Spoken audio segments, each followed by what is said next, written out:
C'est la première fois qu'une femme m'offre des fleurs. Euh, Et c'est un moment d'émotion, séquence émotion.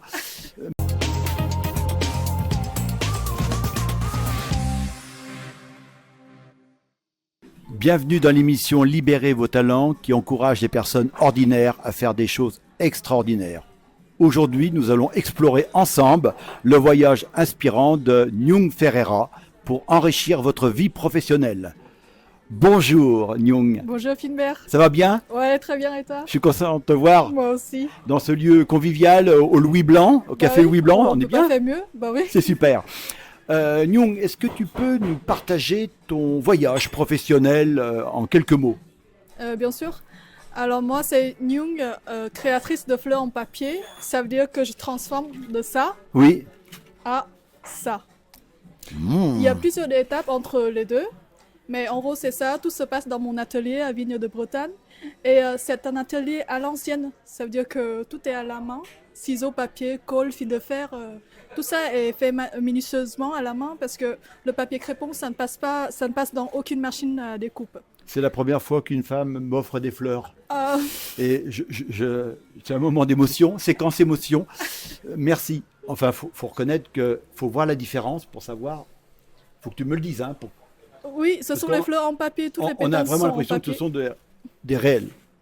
Merci beaucoup.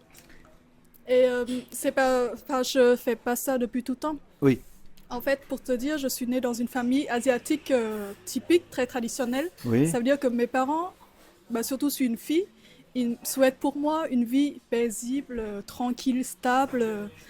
Pas besoin de trop d'audacieux, pas besoin de trop de challenge.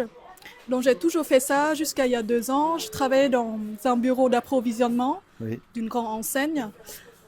Tout se passe bien là-bas, le salaire est correct, les collègues sont sympas, mais au fond de moi, je sens que je suis pas épanouie dans le travail.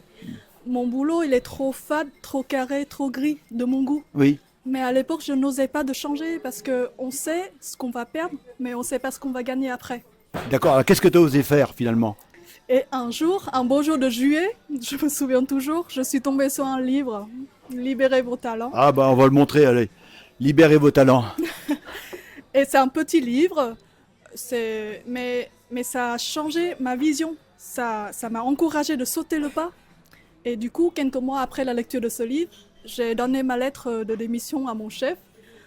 Et j'ai tout recommencé à zéro. Certes, il y a beaucoup de difficultés, beaucoup d'obstacles, de challenges que j'ai rencontrés au début, que je n'ai pas envisagé au début. Mm. Mais au moins, maintenant, j'ai trouvé le sens de ma vie. Mon objectif est clair et net dans ma tête, que dans quelques années, je veux être expert dans mon domaine.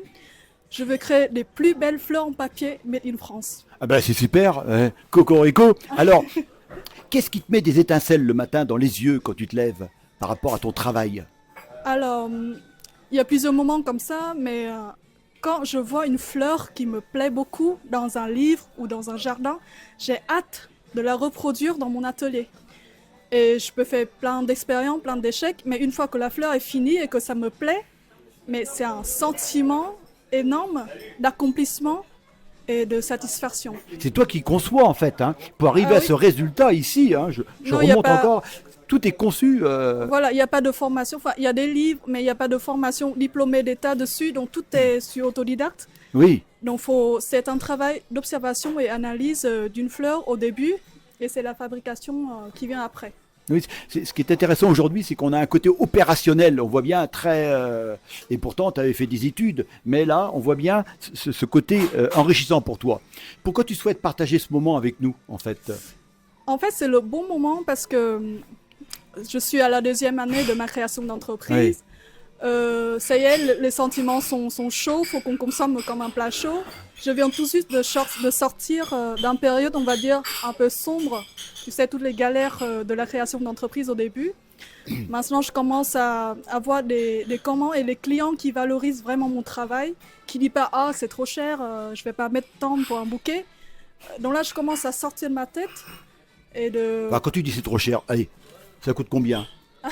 Allez, Je vends ça à l'unité, par Oui, fleur. oui. Entre 20 et 30 euros par fleur. oui, mais Ça dure, Ça dure éternellement. voilà. Voilà, ça dure à vie. Ça prend la poussière, mais il faut dépoussiérer avec un plumeau. En fait, ce qu'il faut faire pour les maris, c'est qu'il faut acheter plusieurs fleurs, et puis de temps en temps on les remplace, et puis on arrive avec un nouveau bouquet. Aussi, ouais. Je plaisantais évidemment. Quel impact tu penses que ça peut avoir Avant de parler d'impact, je préférais plutôt qu'on parle de planète, ça ne te dérange pas, Oui, d'accord? bien sûr. Parce que on est toujours, comme je dis dans le livre, on essaie de s'appuyer sur 5 planètes que je rappelle: potentiel, passion, professionnalisme, perfectionnement, projet, et tout le monde a une planète qui lui correspond le mieux. Si je te demande d'en choisir une, ça serait laquelle? Alors, c'est où le projet? C'est celle-ci. Ah, bah, c'est le plus grand. C'est Oui. celle que je préfère le mieux. Pour Bon, moi, ben voilà. c'est projet parce que en ce moment même, je suis pile dedans. Donc, ça y est, j'ai détecté mon potentiel. Ça y est, je me suis reconnectée à ma passion. Mm. Et ça y est, j'ai passé 2 ans à travailler sur le professionnalisme. Oui. Donc, maintenant, devant un client, j'ai confiance en moi. Je suis à l'aise de parler de mon offre. Mais comment on transforme tout ça en un business rentable, équitable et Ouais. utile pour la société? Oui. Donc, tel est mon projet qui est assez ambitieux. Oui. Mais comme tu dis dans le livre, faut que ça soit comme une étoile sur le ciel, faut que ça soit aussi haut pour qu'on lève la tête, on le voit, on n'est pas perdu dans toutes les galères du Bah, quotidien. Comme du les rois quotidien. mages, c'est ce qui les a guidés d'ailleurs, hein. C'est ça. On est tout à fait d'accord. Est-ce que tu as, pendant ton parcours professionnel,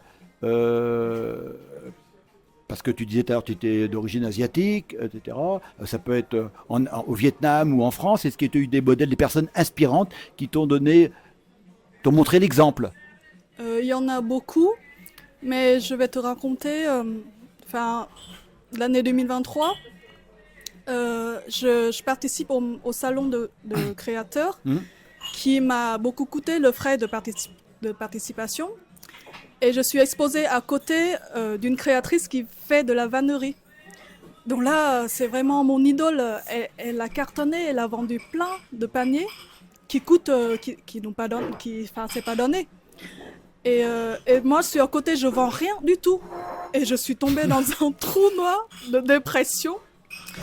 Et là, elle est venue pour me dire que si tu vends pas, ce n'est pas parce que ton produit n'est pas beau, c'est parce que tu n'es pas sur le bon marché. Tu vas pas trouver ta clientèle ici. Donc, travailler sur ta clientèle, ne baisse pas les prix, ne te déprime pas. Ce que tu fais est beau et est rare. Donc, persévère et crois en toi. Ah oui. Donc, c'est grâce à elle que je continue tous les jours. Et c'est là qu'on voit l'intérêt des mentors. Ce sont des gens qui ont une expérience et qui le partagent. Parce que quelqu'un qui réussit, qui te dit non, continue, tu es sur le bon chemin, elle sait de quoi elle parle, en fait. Ça. Hein, C'est exact. voilà, on n'est pas vicieux au point de dire continue, tu vas encore échouer, quoi. Non, non, c'est loin de là. Comment tu fais justement, parce que tu te perfectionnes, tu l'as dit tout à l'heure, comment tu te perfectionnes en permanence pour grandir, pour atteindre ce niveau de perfection, on va dire, hein? Je pense que c'est mon état d'esprit d'accepter les échecs. Parce que même si tu as un très beau projet, même si tu es très talentueux, les échecs, c'est la vie, c'est quotidien. Donc, qu'on n'est jamais perdant, en fait. Soit tu gagnes, soit tu apprends quelque chose. Donc, c'est ça, c'est cette idée dans ma tête qui m'aide à relever après chaque échec et qui m'aide à continuer. Parce que ça, c'est un marathon, c'est pas un sprint. C'est tous les jours. Donc, si vous voulez lancer en tant qu'auto-entrepreneur, faut bien préparer mentalement, physiquement, financièrement. Financièrement aussi, hein, parce que là, Et voilà, on le sait. persévère. D'accord. Et dans ce contexte-là, comment tu arrives à équilibrer ta vie? Parce que tu es impliqué, je le sais, hein, comment tu arrives à équilibrer la vie professionnelle et la vie personnelle? Pour être honnête avec toi, sur ce point, j'ai pas fait grand-chose. C'est mon mari qui est là. Je pense que c'est lui qui a tout fait pour qu'on soit heureuse dans le couple. Il m'a beaucoup soutenue sur tout ce que j'ai fait. Il est honnête avec moi si une fleur n'est pas jolie, et il me dit tout de suite. Et puis, il m'a rien demandé. Il m'a choisi quand j'ai rien dans la main et aujourd'hui, il a toujours cru en moi sans condition. Donc merci beaucoup à lui. Oui. C'est grâce à lui que j'arrive à tenir quand même équilibre entre mon travail et la vie personnelle. Tu peux lui faire un bisou, hein? À la maison peut-être. Oui, à la maison. Alors, il y a beaucoup de gens qui sont dans la même situation que toi, d'accord, hein? Comme tu sais, tu disais c'était sombre, tu disais au travail c'était gris, tu disais tout à l'heure. Ouais. Quel conseil que tu pourrais donner à tous ceux qui aujourd'hui sont pas épanouis, sont fatigués, voire en déprime? Quel conseil qui veulent rebondir, faire autre chose? Quel conseil que tu pourrais leur donner? Bah, le seul conseil, c'est oser de sauter le pas, croyez en vous, persévère, et un jour, ça va payer. Oui, mais on peut pas oser comme ça sans réfléchir quand même, si? Si, faut quand même réfléchir, parce qu'un projet, c'est beaucoup de préparation, d'études marché. En fait, on n'est pas dans un monde bisounours, tout n'est pas en rose, en fait. Oui. Donc, faut bien préparer, faut croire en vous. Chercher les niches de marché. Ouais. Tu vois, fleurs en papier, c'est pas un produit qui s'adresse au grand public. Ouais. Donc, si vous trouvez un niche, bah, finalement, vous allez finir par y arriver. D'accord. Donc tu as dit oser, mais il faut se préparer. Ouais, Puis il faut quand même le faire en lien avec sa passion quand même. Parce c'est que ça. si on n'aime pas le faire, on va vite abandonner, d'accord? Alors, comme d'habitude, l'émission touche à sa fin et je demande toujours à une personne qui témoigne de passer le flambeau à une autre personne que tu connais et tu dis tiens, celle-ci, elle mériterait de passer à l'émission pour témoigner de son parcours. D'accord. Je pensais à Laurie Delannoy. C'est la créatrice de la marque L'éclatant roulotte botanique. Oui. Donc c'est une femme très forte. Elle a passé un parcours avec beaucoup de difficultés, mais elle a toujours la tête levée. Donc elle est comme moi dans la même situation. Ça veut dire qu'on a un projet, on a un talent, mais pour le moment on ne vit pas aisément de son métier. Donc on est en cours, on est en route. Donc je pense fortement à elle. Je souhaite qu'elle sera à l'émission suivante. D'accord. On a vu dans les précédentes émissions des messages forts comme David qui disait il faut bouger, bouger. Et puis Bertrand il nous dit innover, innover, innover. Et toi tu dirais quoi? Créer, créer, créer. C'est la créativité qui est le cœur de mon métier. Ah ouais, je comprends. Et pour les entreprises justement, quel message tu devrais transmettre aux entreprises pour qu'ils incitent leurs collaborateurs clés qui sont fidèles, confiants et avec un bon professionnalisme à venir témoigner ici à cette émission? Qu'est-ce que tu leur dirais à ces entreprises? Ouais. Je pense que à ce jour, les entreprises n'exploitent pas dignement les potentialités de leurs salariés. Ça veut dire que oui, on travaille bien au boulot, mais au fond de chacun d'eux, il y a des talents qui sont cachés, qui ne sont pas exploités. Donc peut-être ralentissez sur vos objectifs, vos rendements, vos je sais pas quoi, et regardez à l'intérieur de chacun.